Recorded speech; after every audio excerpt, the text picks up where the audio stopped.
Vea lava lo fonga e fai mafonga ka mori pa ia le kale se malos ia wa fo ile moli inga se bea lo fai kau ngai ia le fionga ia liui le o lo fa pakingo ia ile so mal fa moi ia le ngak foi lea ia o le suako le fa o le kale sia mal masof bele moli ko ile nga fa kai ia mai se foi pa ia la fai nga luenga ia vi ia le li fa kai kele mo me alofa Fafkai lava lo faringia le kua fa ku kumu me fanga ngawinga ia ngoro ko ngaku le kua malanga ben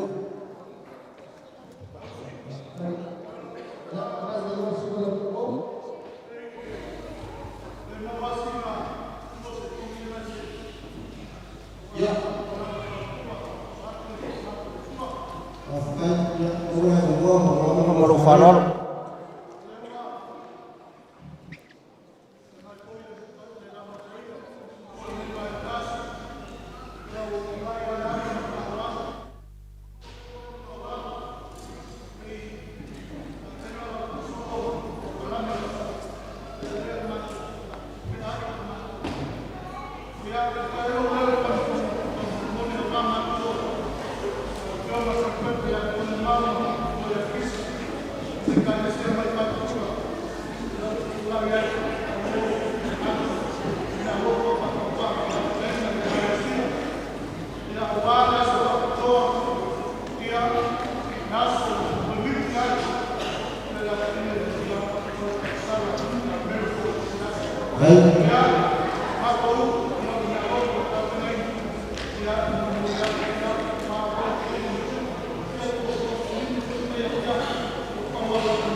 Alofa.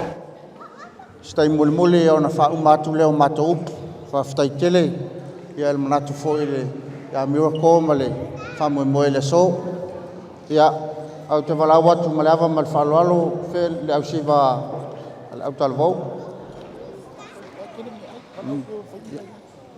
Ia whangasolo ma le lumai I pia o sauni. Le foe te saulisi topo apo le tamaftanga ia whapea foi o nau o te mana mia whalua ia tala lewa noa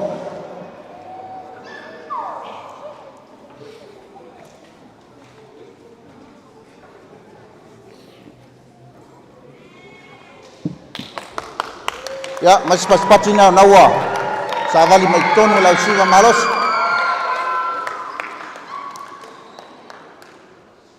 Fera siwa te pima Fera siwa te pima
But mo sana sau noanga fo ia maso mai tua male la to fa fifia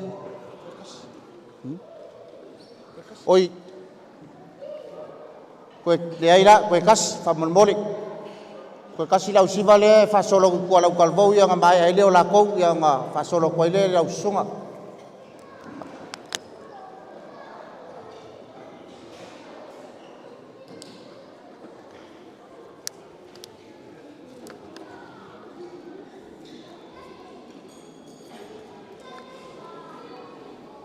khase fia ai ma se kai mi so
Sua I sunga I whawhengainga mō lātou whaltua.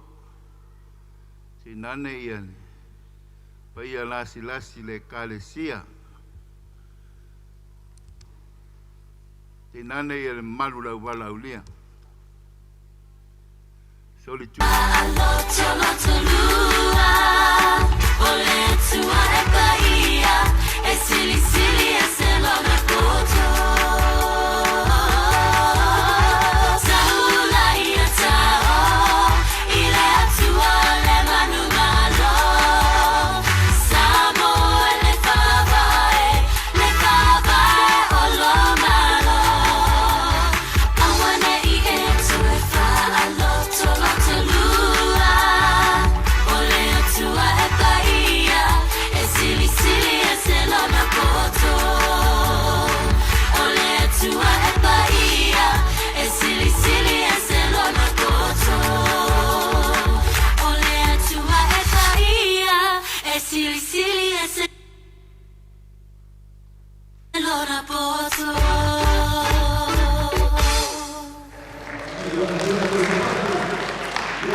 Pol pesele fa mai ai fia manuia nga lo yanga ai fia te fia mata le mata ngo fio sambo al mo ai I fale asi usi pa ia sak pola mea lea alo lau sila a mai al matou fa fianga le tas ia ona fa ia le al matou tawalunga se matou sivas tas ia wane ia so malanga fa alo ia alo ia manuia tu sasanga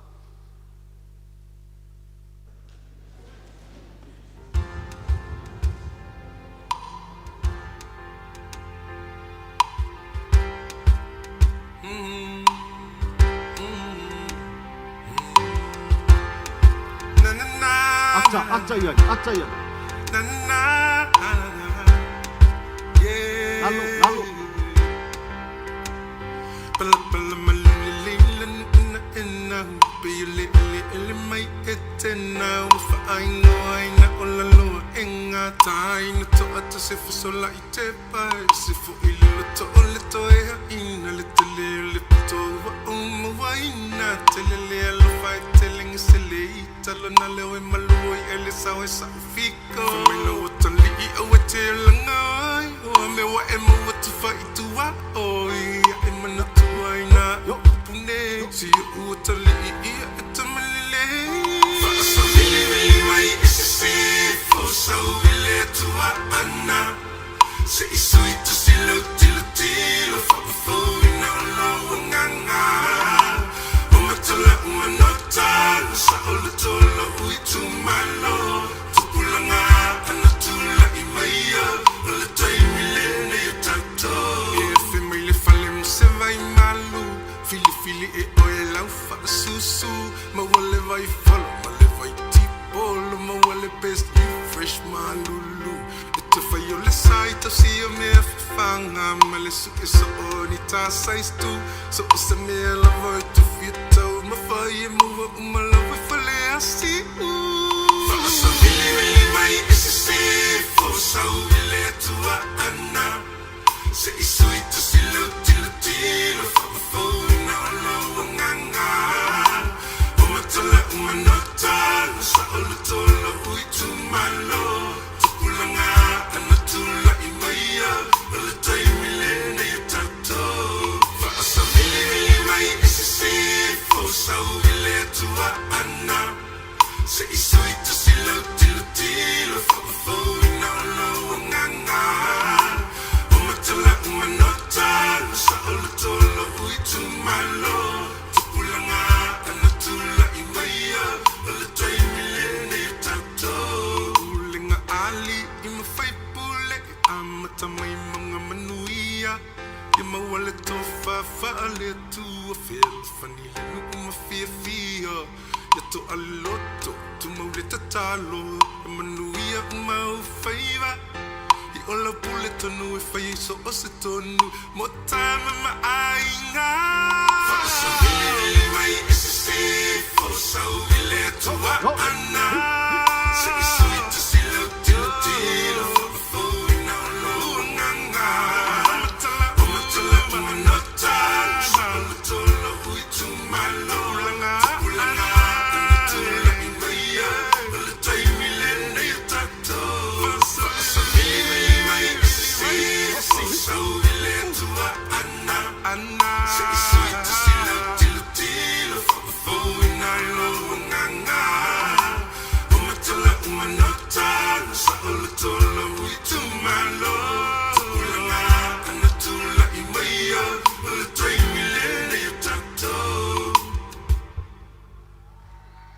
ya alo le sa ya te loa ya le wa mai ia fa fianga fo ia le o tal vo foi por fa na foi mal nei tu tanga luenga wal ne yaso me le ya mala watu mala nganga fa alo ile au au te mal fu tau lunga ne yaso ya ile fina ya por la fionga ya ile ui ya fio mai ya se ye sa fa tasi mal nei tanga luenga ia fa mai foi le matou fa fianga nei mai ngole le aso ya mala foi sunga so matou ma ya mas foi sunga fa tua ya mai ya wale so noanga ni vai ngole aso malanga fa lalo ita msta to pesel na to tim mole ya fa mole a ole wa fo mai le vai malu le malo fiafi le fa lalo foi el ia le kalesia o tara ia mana ia le fa solo mai lolo to t-shirt ia a fa nga solo ka ko proclame o le se time wa vel time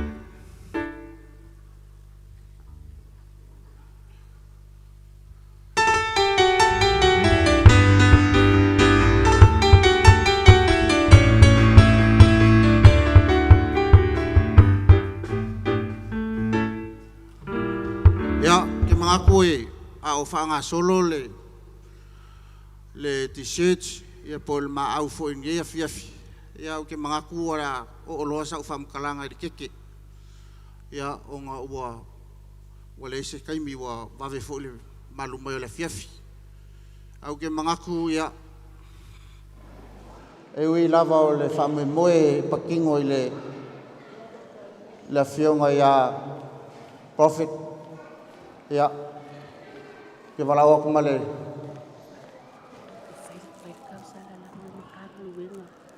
ya uma ia fa malulu aku la o pa usi vai ngasia fa malulu aku o tanga vai ia alo mai e lau tau sala ia ona fa wa le proclam fa mot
lova ftai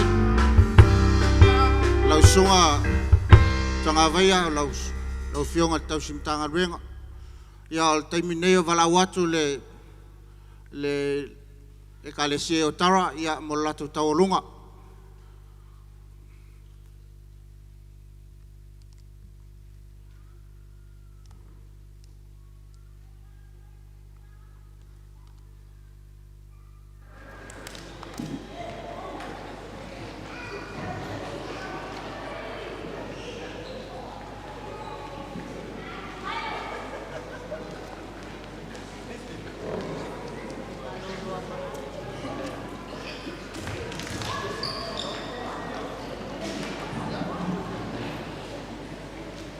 Unga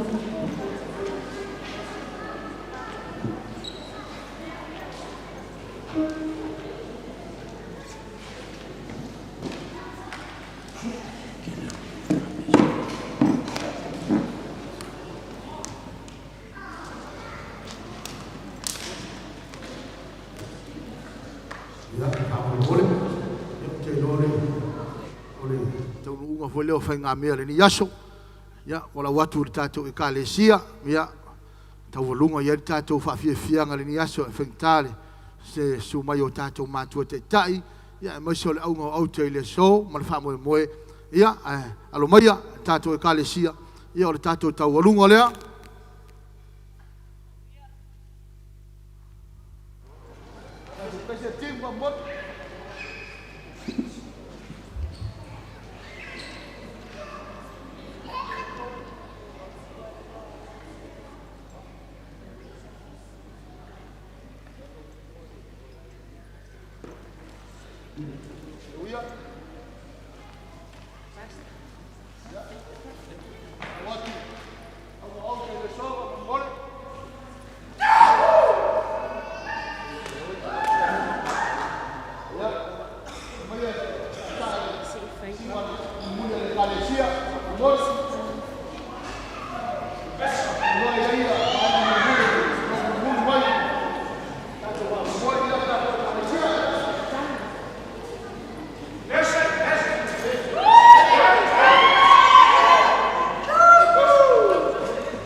Lam o le famu le muli le ko famu mo ko famu mo ko la yo ko ya o ngai swinga lai ki fa malu ro poi le ya la wala ulia ya me se fo le malu la fa nga luenga ya o le ko mo melo ngo ya le la fa ko lunga le fionga ya lui ya o nga fa i ko lola ya le siva le ekalesia ia mo lo wama mo lo falo alo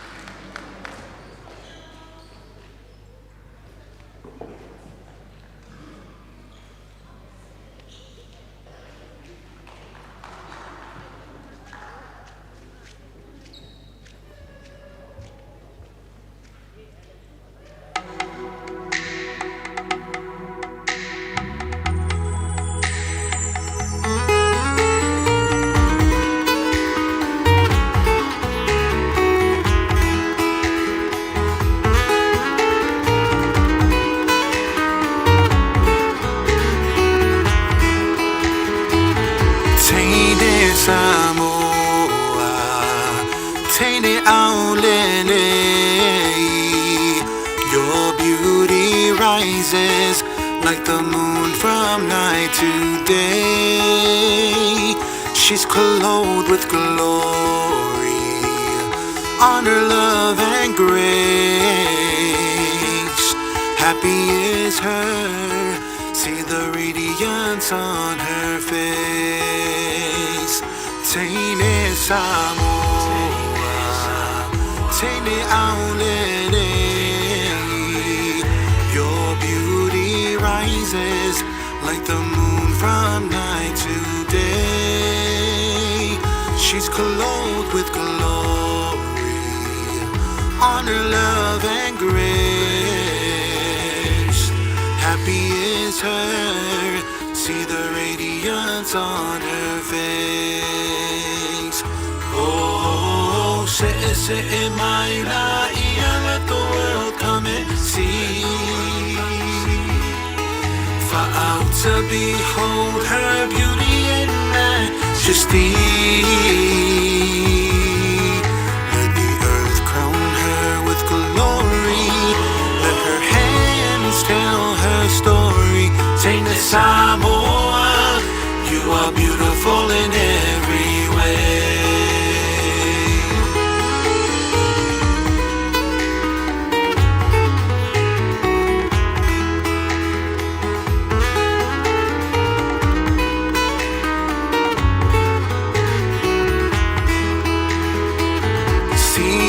She's laughing and smiling ear to ear, and how she sways so gracefully on her pride with no fear. And when she's dancing, the world will see. Taina Samoa, you're the heart of everything. Say, my Laia, let the world come and see. For out to behold her beauty and majesty. Let the earth crown her with glory. Let her hands tell her story. Taina Samoa, you are beautiful in every way. Say, my Laia, let the world come and see. Let the world come and see. For out to behold her beauty and majesty. Yeah. Let the earth crown her with glory. Let her hands tell her story. Take the Samoa, you are beautiful in every way. Take the Samoa.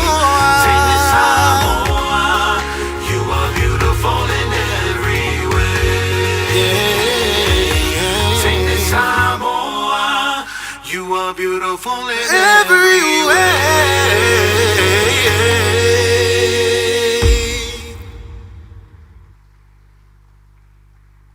Ya, malova ftai, malola valona sai. Tuat lola nole le lausunga jata. Ya, malau ekalesia malos.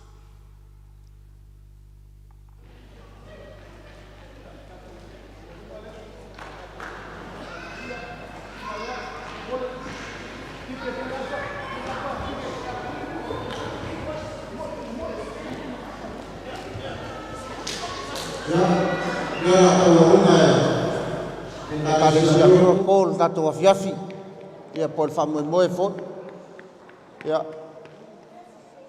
alo mai tato sasava tas ia malafo sautupe i le apalea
Ya, kalau waktu ini saya sepanau, ya, yang bayar kalau bayar awal kau lungar aku faham boy, ya nga,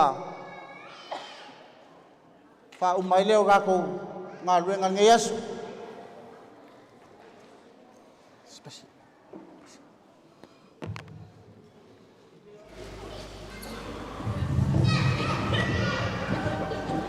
Jangan lupa.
Ua mai ang kofi kofa le la ngai pulok.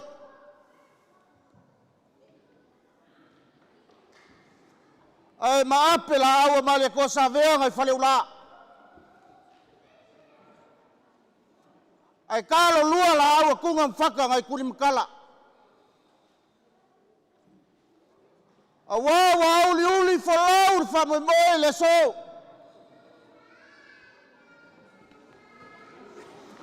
Awa lau iula ai pau I kol moka.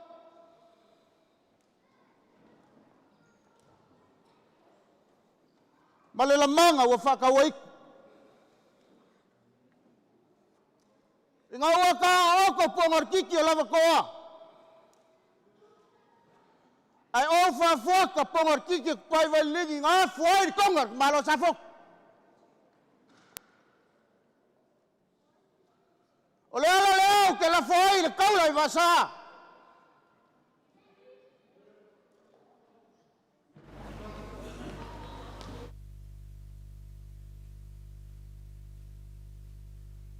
Walo ko pa iya mo lo ko mat. Di pa iya sa ko fafar ko pu man mat.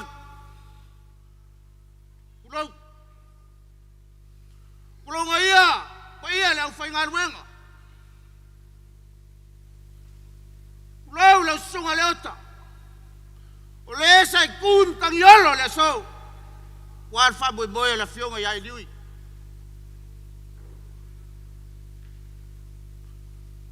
Lau pa ia lau fai ngalwenga kau simka ngalwenga mo lako farkua. Aya se whawhengai ngā masonga whalekua wafio mai makala mai la so. O kupu mai uo mai masangi. Malu foi kau kianga kupu. Wale fio aku al whaao le kalesia. Ai mai se whengai ngā kumua mapule. Le fio ngā iai liui.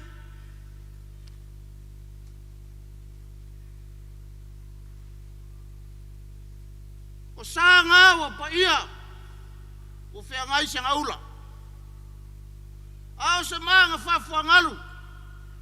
E vai luanga le muai le kai koa ma le kai ngefu. I pa ia sa moa. E mai lava ma le kele ma le kumau fukule ngai ba kumoe au. Nganga moe whare sau mwhala ma vaenga. Lea wel mo ka ngei. Ea ma au ngā mua usala.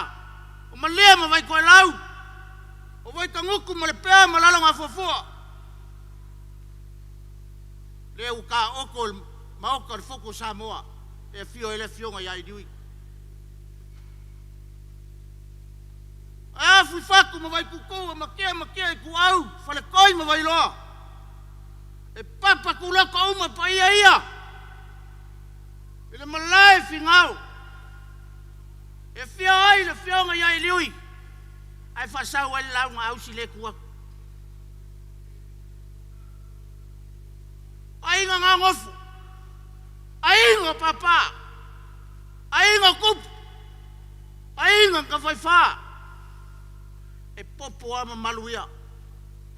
I le fua e marikou. Whale upalu a kofinga. E lau ai o le fiso e lau arkolo e ala kasi le maunga e olo. Sa mua ngau pokpoko. Ai o man koe lau loko orka malo apale amo. Orka maa lau whakokua. Ako punga mai ei sa maeli mai sako. O isako ang kupunga mai ei akopa mai sau. O i akopa lea ori kamar forfolanga. E ko sfulu mare koru langa whangau e kasi ni kei. Ko sfulu mare lua kama. Iku ai ai o isala elo sfulu mare lua. Kupunga mai ei yuka. O yuka leang kupunga mai ei kawika. O kupu kawika ang kupunga mai ei keriso. Le keriso lea sa le maunga i korkota. Ngai au fiki ai wha maungaseng i o leanga masau whare kongu. I le koko sa ilonga au. O le pale kui sa ilonga au. O le kao sa ilonga i ku. O whaalanga lava e kōru sifuru mareiva. Sa ilong kingo. O le koko leo le leinga. O le koko leo nga whakawai ka kou. O ka wheifu o le ka fōe sa kauro. Malofi ai mka ngiu whengai maleaka. E susu ai le mari koa. Ai pola pui e manga o malawasi whangua. O le koko o le whengai nga. O ka wheaku malaola mga whanga. E a whiwhia ai la inga sa kuala. Ai pola pui e ke wanga mai whale msan mulianga. O le koko leon ka wheaku whale uma o kuangi ai. E a whiwhia ai a inga kai. Ai pola pui e fuki maua pau. Koko leon ko aku. Iulum ko kua masingave. E a whiwhia ai a inga koru. Ai pola pui e fuaka manangofu kua inga vai maunga. O malama ngao le kua. Mawalo ia el perfeka ka mai kai anga whangua. Inga ua sa ili se au. E mari a koa mua ngaukia. Kali ia ilangi se au lo malo. Kai au ke vavau o la le o iesa ukala. Le anga o le mau o Samoa. Samoa ngai kulua. Au le mau a ausir kai au ngi. O sa kangi maa nga whainga leanga. Ngā fuai, fe vai inga ma fe vesi a inga. O le upu mongi. E le whai e le akua ska ngaka I kūrua. Ngā whai e le akua ka ngaka I longa whakusa. Ai ua whao Sofia mo e ngā ruanga. I le vi inga ma le whawhikai. I lau sunga kai kai o le sauginga le aso. O le upu mongi a kala avea o le kala pikosili ngā whia whalongolongo e ka ngaka.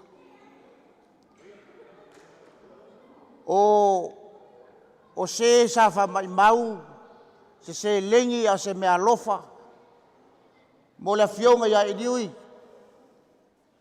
e le aise mangvia e ngei ainga. Paua o lea, si la fia e le akua mea uma. Whaku komu mea ufanga o ngau, walo kou whai kiki whai kama. Ia ngol mangaku fo I sisi ku, ia le fionga le whaao le kalesia man masiofu. Ia, mua muaku, ia le sunga ia alofa, ia mo le aku le whamaloma le whawhikai, ia le afio mai makala mai au, ia le keke ngai, whai e fo in malua fiafi.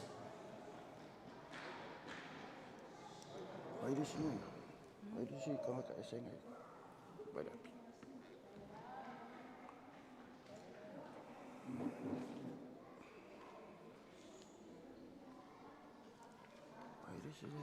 Wairisi.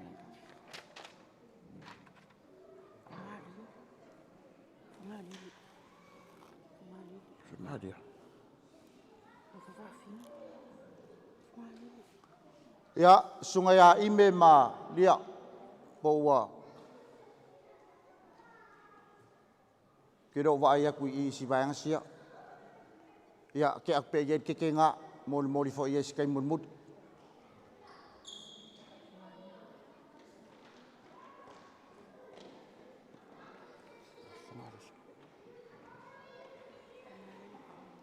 Ya, fongalele ma lau fa ko kanga foi falong. Ka kai ma lole.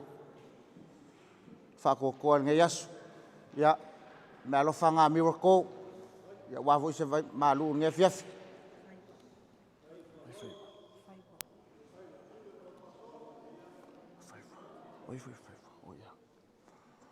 Ya, mai ka wako le sai isi vaenga le malanga mai wedding konge ya sunga ya faiva. Ya fa malo fa kai.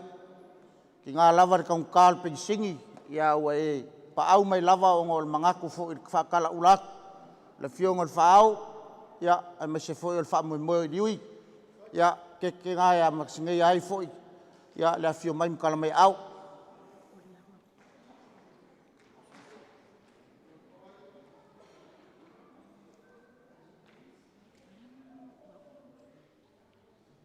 Kau fa ko pe kope fo le la ungo me la kwai.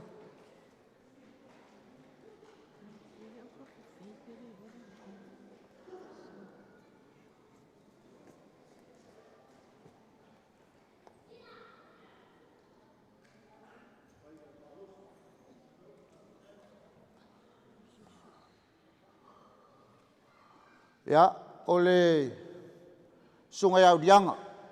Ya, ole fo inga masu ia le la e ole. Ke fa as fangau. Moli aku lenga fa kai.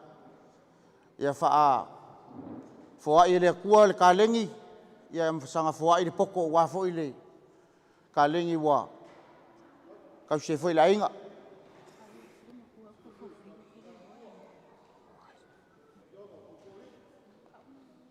Ya, skinga makuale au ka fao fei. Wale mau aku le swafa. Ya, mori foi eles que nga.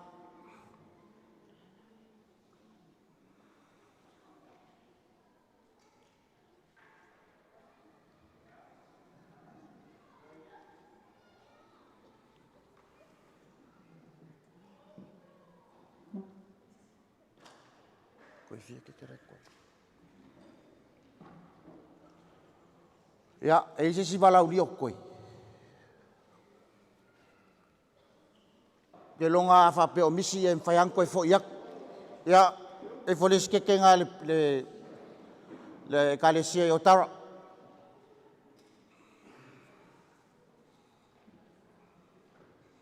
Ia, so a koe ma East.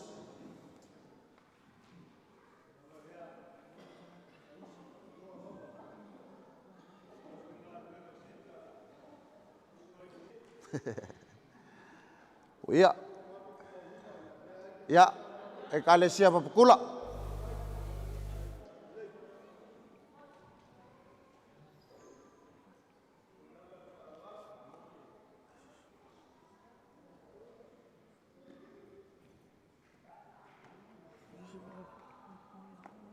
Ia, o leo ke vai a kua o ngai whiwa e lau kike o ngai kele akiki. Ia, ai whalis keke ngā le leo.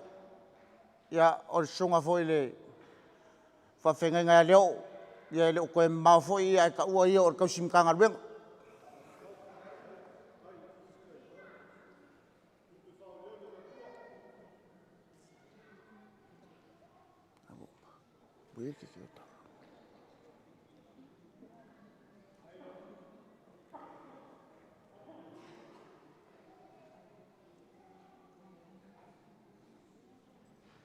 Ia, le anga o le e fio mai le whaukaupanga ia Pangamalie. Ia o se kasi fwoi o Kulakoa. O loanga sila fia fwoi se o kakuaku wa fwoi ka lengi o le pese pese. Ia, me alofa kauwa lea, lau whaukaupanga.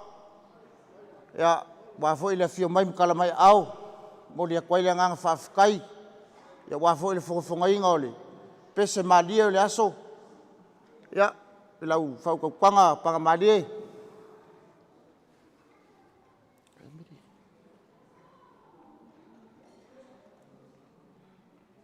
Ia, malau aku kengi whai aswhangau.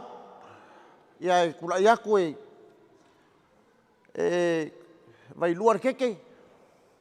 Ia mwhamangwia i lor keke o le aswhangau, ia ngā umai leo kako upu.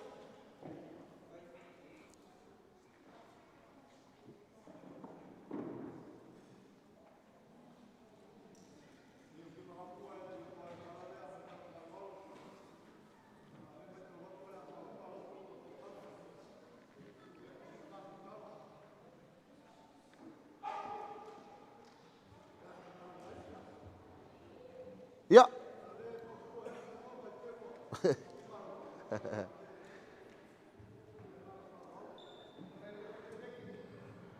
Ia. Ele vai se meu ia e kofor keke en koe uskasi pese las fangau ia fa moelero lo vongoa.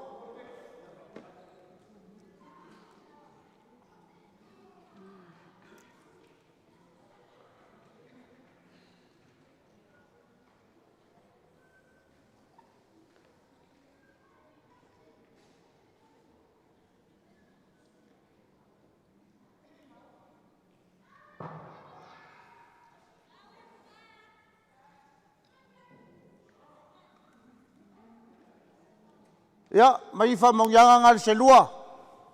Ia, wafoi le whamongiinga o le keke o las whangau o Miracle. Hip hip! Hip hip!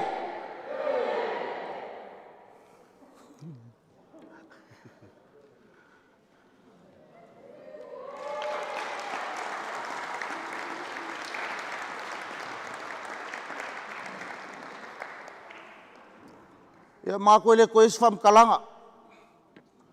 Pau au lea, wa ke lea le ngau, ia wa le lava le whasoa. Ia lau whai ngā ruenga, me si fwoi o kausimka ngā ruenga, o le lava loa, le kalesia, kupu mai e uo mai masangi o walau lia, ma koki whamaluru aku, le ase mea mwhai e Miracle, ma le ainga ngei, ia, kua kui ngai lau kou whakopanga. Maua fwoi le soi fua lau le lei pa ia le ngai kou. Fua ia le kua le malosi maleola. Ia masi fwoi ur kako wanga iaku. Ia le sapaki pa ia le kua. Ia o se whamkalanga lea male awa male whaaloalo. Soi fua mai manguia.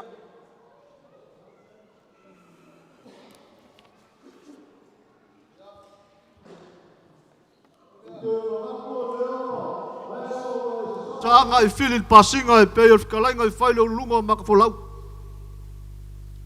O a mau ku fai le ngamo ka usala e pe o upo e fai le vai kilo fia ngale kulang sai. Wa mo kai fai po I fai ku malo ku mau e pe o upo e fai le mako mukas. O wala ku muar kai au sai fa mo singa wala so mo ka ko sa ngai. Mga kulay ole leo manga ngai vaenga ole kuaso. Mapuang e arko oi or kau kai sa ka wasor kai kua mal kai loko wala so mal fa moi moi. Se li liwang e ale kua le kalesia se kau sa ilia se ngafor ka ko fale wala so. Laga lala o kau kupu o kau ka mali o kau le kua le so. Sa ili se ngafa wa ka ko va fenga. A fa ye alu fa kau kanga. Si va la mal fa kau pa ya ai ya kasi le fa kanga. O ga se lua lai a walo saf ka lai la vea malanganga falo. O le fa kau makau wa kula malanganga maulalo. O mga kula ia malanganga falo pa ia o ka ko kalesia. Yo nga makanga luenga fia. The sound of praise. Feo yelo ko fa ko kanga. Yaila mga ku. Se wo ka fia siva. Upuan masangi sa moa o malia pese wo ka fia siva. Feo ila ko fa ko kanga. Ai mai se o fais ka ko fa ka ye wale so mai ka ko mafkanga. Malanga fa lo. Ka tai lo nuang. Sa u fa pe ai e te manatu mai. Na mau ai lau saunanga. O lua ia ma papakula. O luo tama mua ia na whana nau mai wātule ngangana mātua te tai whenga perfecta le aso nei mar wha moe e patino e mātua te tai e maiso le ka le sia nei o aso fo nei le whengo fie sau wha pea e te manatu mai le aso nei alea le sa whai oi masui sa e folfola ina ia tau maftanga alo tau maftanga alela wa e toi mana oi il vaenga le mele no fai atu le muenga o le wa elanga fa tau ai e mala mo lama le yaso fa pene ele songa tua se tas e tau ia ia le tanga te fitu tonu o vale so langa i mai e fo tanga te me fa pea be a se alo na tai ai mali mai le muenga fe ia lo filingalo Tapai mai le sa fai oi masui sa e fola ina le tau maftanga e pa ia malu lau whenga luenga le tua mai se pa ia Samoa. Ia le la mana e toi tu la ia e. Ele fo mai e sau whamunianga. Se. Okay, ku la ia siaka malanganga popoi. Ele koe po amala e malsisila ngai vaenga lasu. O lea ua umaonga fa la ele ma wa faiva ma kiuki la fainga luenga lau sunga le fafengi a fai wa e ka vai le ku le ya mako dio ka ko la inga kas sound of voice o le ala le so ya la fafenga la unga sa fo puleongo lau ka inga siak ya le la fo mai ya ku mua se fa malunua ku fa ko kanga se alo se sila mau se umar kaku o le ma ke kur va ko masiak ya le unuenga fa pesa ma ku pala fa pesa o sama tutala le suatu ya le fionga perfecta tele finau ya so fa penei le wo fa ya tu le sunga le muenga le sonne te fa ta o to lu muenga ele ai molo silafia ya mam lama le ya on manino le ala ta pua e uia le wa e mana o mai le sonne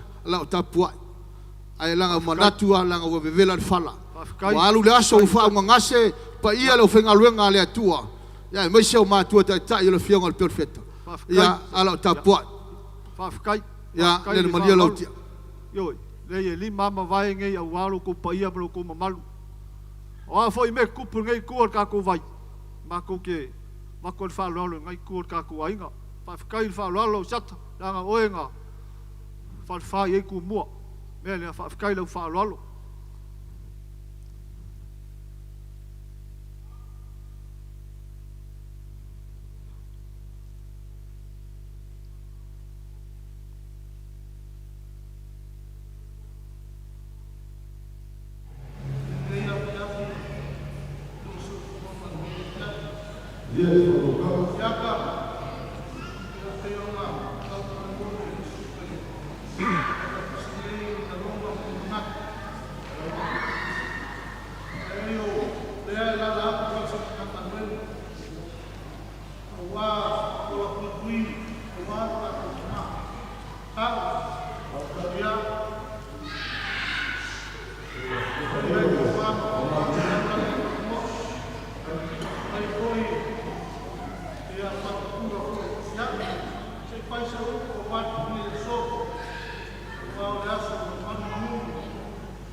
Kalo ko wafa pule sau bangi o sau bangi I ya melia fa kai lau fa lalo fa kai lau fa mungianga mga kula ion ngai asu lewa kasi fa ko kanga ile pa ia fo ile kalesia mesem kanga luenga fia ya ve ia le leole man kanga luenga le pe miwa pole east fa yes ka ku fa kai ma ko mga kula ia le lu ma ko sa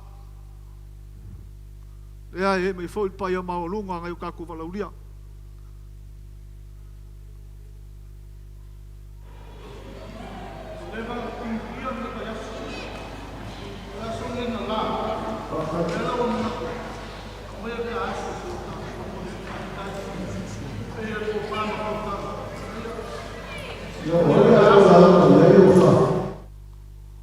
lau fio lau fenkaia ali e lua masa peskamali mau pua me se foi ole lua sa se lua la so ele mai a fe kau le lei alo ma sa ma va fa ku mo pule a ko la unga pule o le ku le mai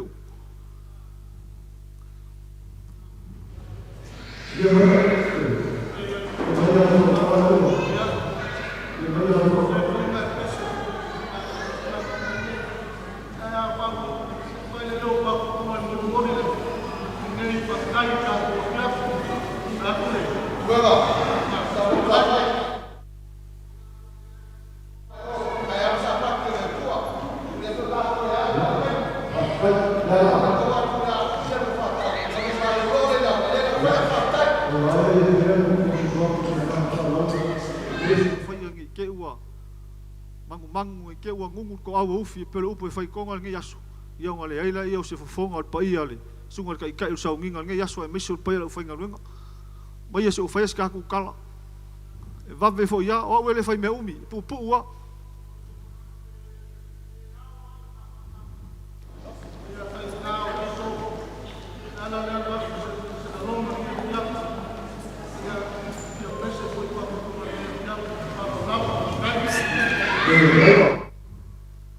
anga fa peo ke mangaku e o se sia ko le kula I mai o fa lo alo ya langa finka o le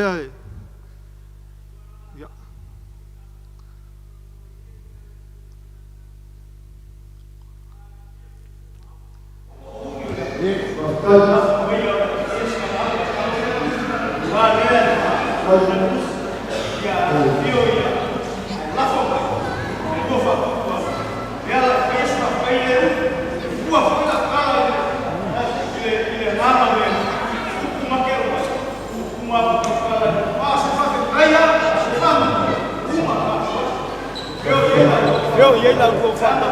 langa unele wa alu le aso fa au mase ka ku ka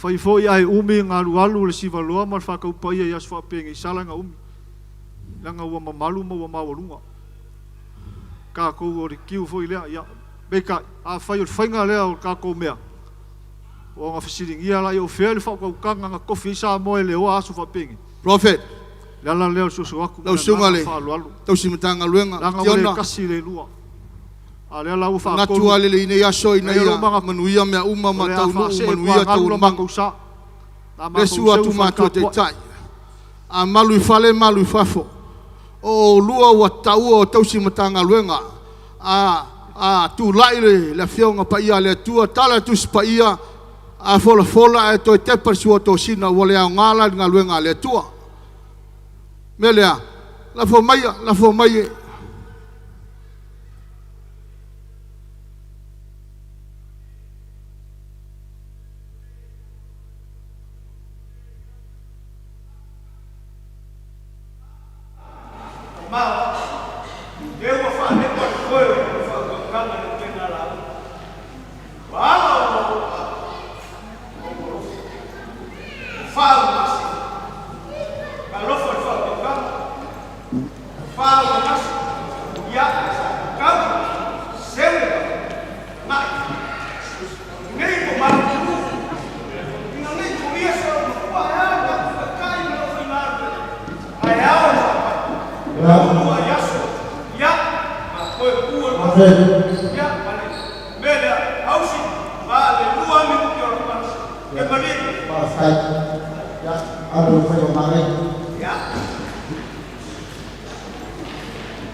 ia alailoa ia lau whakaupanga ko ngā waia sei au le ngai ka wafia wa malie le loko wa malie le ngaka fai mai kala le mali ko le la ma baena mar kui mangoa i kai sama fai mai mali ko wa malie le mia le vas wa malie le karo ku le fusiloa wa malie le lupe sa lele le vas e so lele au kala i ho tai o ia ke le mangao ke kaukala iai la makai ngafi kaukala iai aus Ia, alele mo kaukala la iai kai i sa winga ia whaftai. lele fai whaloro iau ki unga mau whaloro se ua lava ma Ia, kasi e whai aku. kali mo sua ia so kali mo sua le sunga ia leota sui kai kai kali mo sua le sunga ia kausi mkanga luenga e maise la fai ngā luenga ma le lola wa la uria wa makua ai fafe kai kene Tai, vai maise ke whango wow lo le langi wa bango ma le akali o kangaka o loo lunga i kangaka fape ngale so makiunga o makala le langi sila mio e ala kaulanga osi leso o le kua mungia le kua le langa fai mai ya koko o ke fa mungia ia o le mea ngā ku ai o ao ke fa mungia whaftai.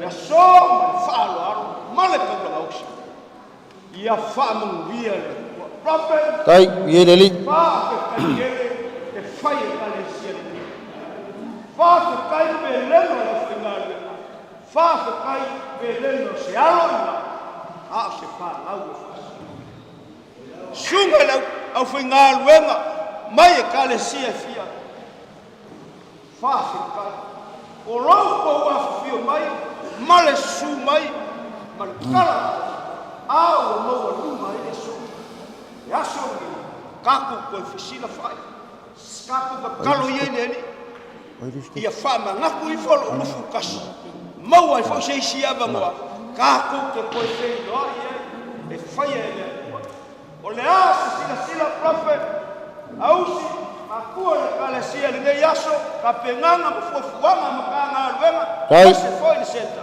i lau ua kale sia Kasi e whai aku lau saungonga. ke aso Sunga le whawhengainga. E kora whionga whai perfecta. e alu ma kumbea le nganga e fai au inga tanga onga ua ova foi le fia wa a koa le duas ma le kasi kausanga o se kaulanga o se maa u uma fai ma o le aso o lava la kala Kai, o le atua le fai met fasala le fai sala e malie o ka kuma ka fiu e ai le malie o ka kuma ka ko ka benga ka ya le is ka ko foi fa uma i goile se te la fa na ka ya na le le tua profe no sina ya na le lo o sai kai ya mawaro o marosi sili fau koko ina le kualo lo soifua lama fau ya walu mo ya ye fi au mana me lo rua soifua wala ya foi nga vema seta ya ya il fau e si si o ina lua mo fa mungia ya ke ko pa kai mane ya mango maua fai ska ko kala la kala ya ko sauanga le ko fi ngal ya ka kai foi le foi nga luenga le kua e me se foi la wala ulia ya mau le langi mama le soifua la uli le ya ka penga fale nga inga lo ko soifua ya wa le fe au mo moli mo le aso ka ya manguia le sunga le suka kai ya ma le fale tua manguia le sunga ya ua ma le fale ya manguia fa finga ko lo ma finga la ya manguia foi ai me se foi lo ma ya, whamalo whaftai.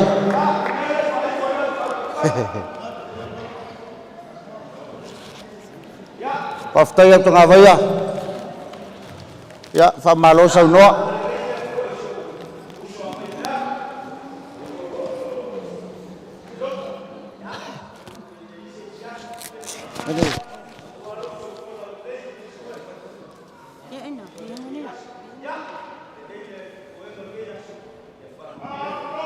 Ya, whamalo saunoa. Tanga waia. Ya, ufai lava lo fonga. Fai ma fonga tamun moli pa ia lau walau lia. Ma se foi nai tu. Ya, watule se leni leai. Wa foi se pensini. Ya, ito ya fio atu lai. Maota malawa.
Ya, kalau masai, ya, mako sebaiknya apa?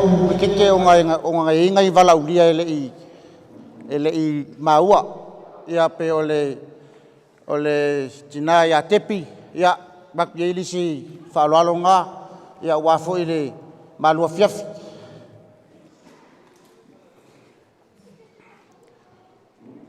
ya o si perfecta le autalvou ia sa fa penao na fai me alofa fo le teni as fanau ia wafo ile le motao sa fa penao na ia bakule kekele wafo ile malua fiaf ya bingoleo sa mako leo lau fa kanga le menga ya ba se foi lo uso akau o kanga siak ya la folea e faima pasese foi ole ko foi yaku yainga ari ole la pora sina pora le nang fet fakau alu yai dele kuma ile dele fasang amat ya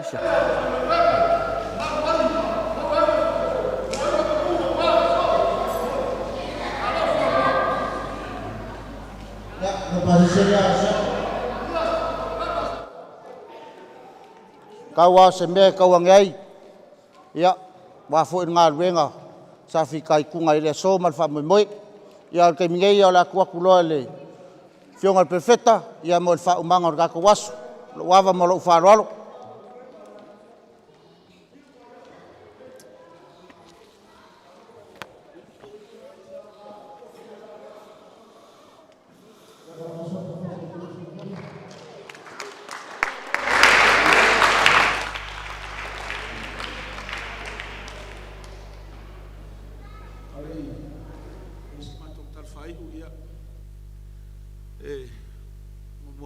se nangona fa malulu se pai lo fai ngā luenga le tua ewa o lo uno foi le o se no foi fai uno tu la foi na langa e le o se no foi na tofi se tangata o le no foi na tofi le tua te no foi se yo taime toi vala awa ia o le tua ya ai wow la foto pa ia lo fai ngaru ya to te tau averta to lau ni ta e nei fa fiafi ia moli le nganga fa mo lalo le vai le na mo o yel to ina Tātou o tus pa ia le vaina mo ia ta vita. Nga fia ingo ai ta vita. Sa fa penalo la ngona le aso nei. Sa ia le vaina mo ia lo loto la ngai le fai ngo fia la talan fai le atua. Feitai. Leo tau nu le pua na tonga le tamoalo mai le tata lunga le vai lunga le sami. Le walafo na pule walafo na pua. E uina toi foi mai e le manongi. Ai na nofo ale pu ai na nofoanga na nofo ai. E la nei fiafe vatu le nganga fa maulalo tatou. E foi ngaluenga. Loa bela fala. Wa. Walu tatou waso ngai. Sa tam fai ai tultuli ia. E o por pese ia so tultulu al tatou fa moe.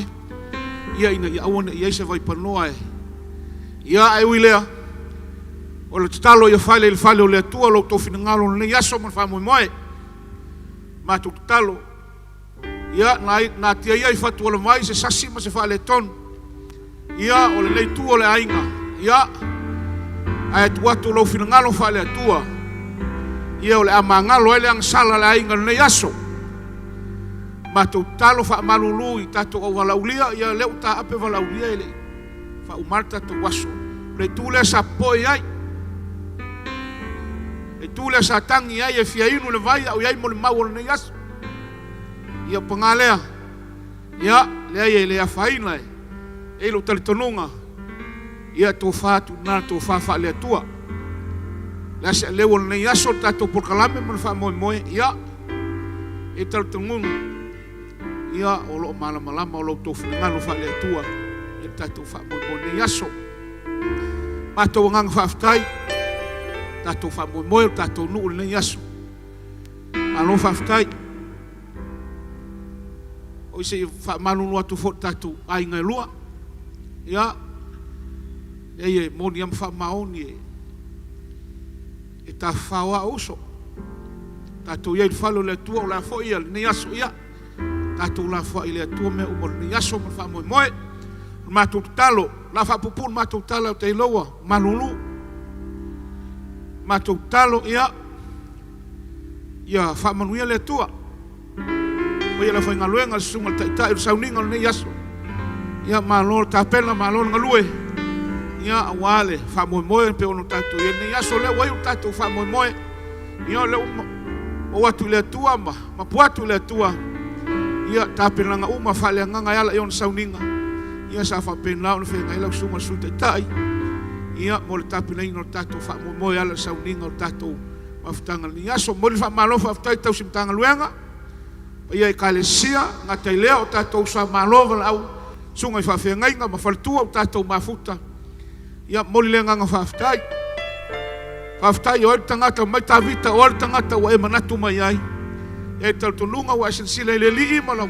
Tato maftanga fale tua ia ai ole ala leo tato maftai ma tu talo nei fiafi ia fa manuia le tua e la tau so fainga e langa le leo le tua so se fale sao au mai nei upo le tua au tau sunga ia ele se tangata le tua tal pelo ma tu talo ia fa manuia le tua sunga fa fengai ngam fa tua ia mai so ia tato maftanga nei fiafi la le umis fam talanga ia tato lunga wa tau fa tato malolonga matu talo la foi se fai fu ta ui na ia ui ala lato tamatai ia se fai fu le na yaso ia walta ringa so ia tau sunga la foi ngaluenga mfaletua a wala ulia le na yaso mai tato umalava ia fa malulatu pause me wo ia tam fai a apatua wala ia fa pena a wala ma o le fia fai me lei ma le fia fai o ni mestele ia walo to pa ia mo lo to malu ia ai tal tonunga ia wa fa mariaina ni yaso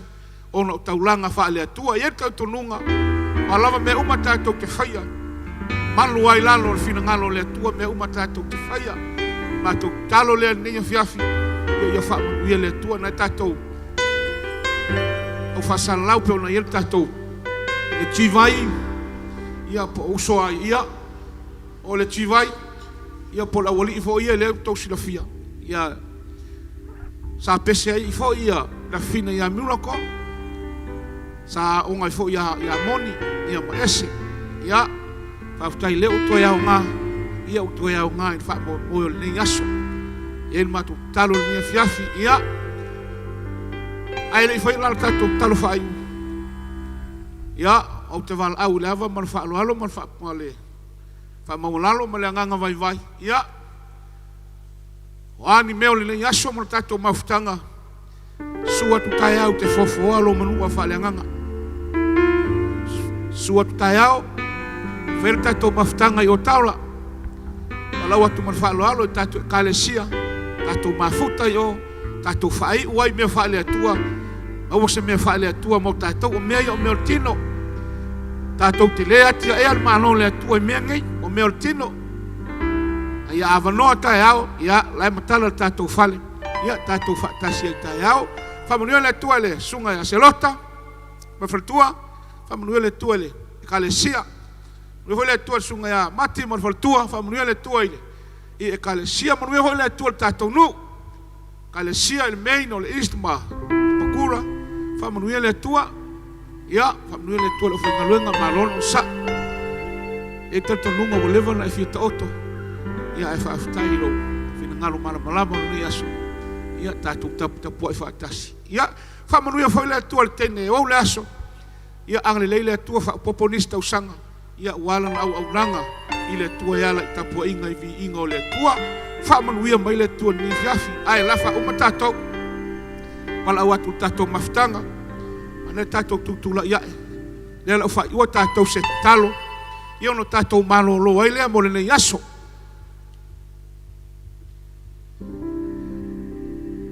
mato talo le tua ni fiafi ula le tele au mato upu mato tala e le lilo ilo walofa a fai fo i mato te tusi ele api ma le peni e tumule la lolangi e le ofi pau au le nei le tua mato te fo iatu faaftai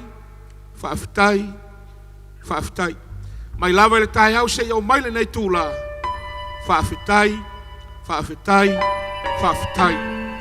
fa mangalo so mato fa le tono le nei aso ia tu inatu me uma la fo ia tu lo ao le foi ngaluenga ma fal tua mai se lo lu mai mato uma a foi o mato tu ua mata ape ta wa le mata ua la fa manuia e te fa manuia ta tasi mo i mato talo tau tai o le malanga tu lo ala ia tau lu manuia o le ngalo ni o mato to fo ia tu ala tau la no fa tai mato vala au le ia ta pela ina mato fa le nganga la so taya o lo wasapa ia mato te tala ia fai toa ia tapena ina fa le nganga mato le nei fiafi o walo sauninga taya o mato vala au le ia wala ia yesu ia ilunga ia mato malama file mu male lo fatuno o le manuia mai ate o le tuol tamale tuol alo le tuol nganga toia o le maftanga lilo nei fava va lava amen ia avele o sauta no pati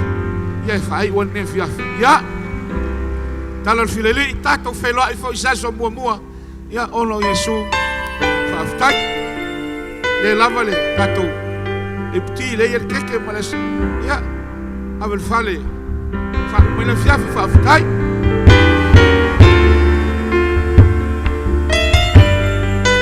fa mo le vala watu au malo sul tato maftanga se so aniana tato laina o tato fale fa mo mole ele to tongia a sosoania